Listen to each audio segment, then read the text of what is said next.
ভোজন রসিক বাঙালিদের শেষ পাতে যদি একটা দারুণ স্বাদের চাটনি থাকে তাহলে কেমন হয়।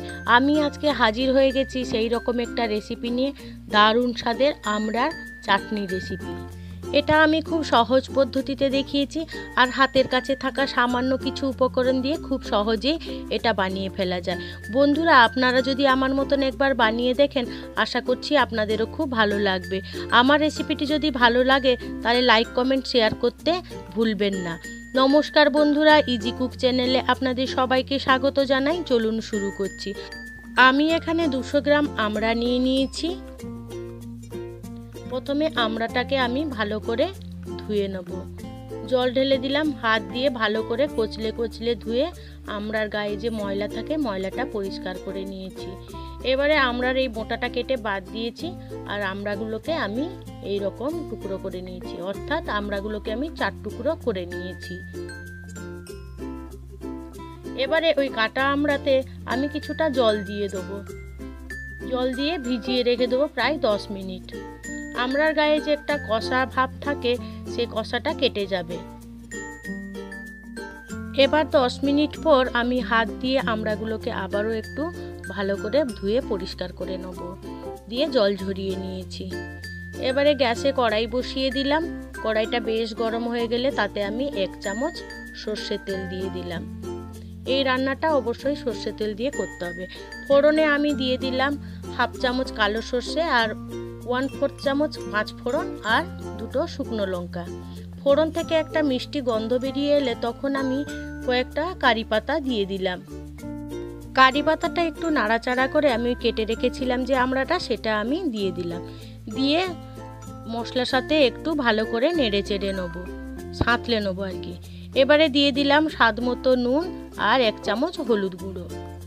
দিয়ে সব মশলাগুলো একসাথে আমি মিশিয়ে একটু ভাজা ভাজা করে নেব। আমড়াগুলো দেখুন কালার চেঞ্জ হয়ে গেছে।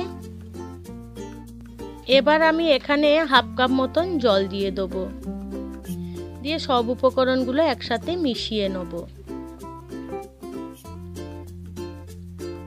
ফুটে উঠেছে। এবারে আমি ঢাকা চাপা দিয়ে এটাকে প্রায় 3 থেকে 4 মিনিট মতন রান্না করে নেব, অর্থাৎ আমড়াটা সেদ্ধ হওয়া পর্যন্ত আমাদের ঢাকা চাপা দিয়ে রান্না করে নিতে হবে।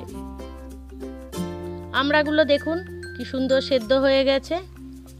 এবারে আমি এখানে স্বাদ মতো চিনি দিয়ে দিলাম, অর্থাৎ 1/2 কাপ চিনি দিলাম। চিনিটা আপনারা অবশ্য আপনাদের পছন্দ অনুযায়ী বাড়িয়ে বা কমিয়ে নিতে পারেন, আর চিনির বদলে আপনারা গুড়ও ব্যবহার করতে পারেন। চিনি দেওয়ার পর চাটনিটা ফুটে উঠলে সুন্দর কালার আনার জন্য এখানে আমি সামান্য একটু লাল লঙ্কার গুঁড়ো দিয়ে দিলাম, যাতে কি চাটনিটা দেখতে সুন্দর হয়। এবারে সব উপকরণগুলো আমি ভালো করে মিশিয়ে নিলাম, আর চিনিটাও আমার সুন্দরভাবে মেল্ট হয়ে গেছে। দেখুন কত সুন্দর হয়েছে। বন্ধুরা, আপনাদের আমড়ার কোন রেসিপিটি ভালো লাগে সেটা কিন্তু আমাকে কমেন্টে জানাতে ভুলবেন না।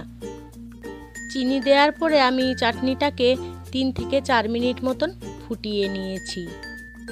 খাবারের শেষ পাতে যদি এইরকম একটা দারুণ স্বাদের চাটনি থাকে তাহলে খাবারটা পুরো জমেই যায়।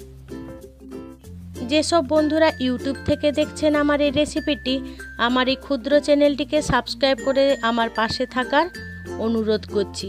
আর যারা ফেসবুক থেকে আমার এই রেসিপিটি দেখছেন, আমার এই পেজটিকে ফলো করার অনুরোধ রইল।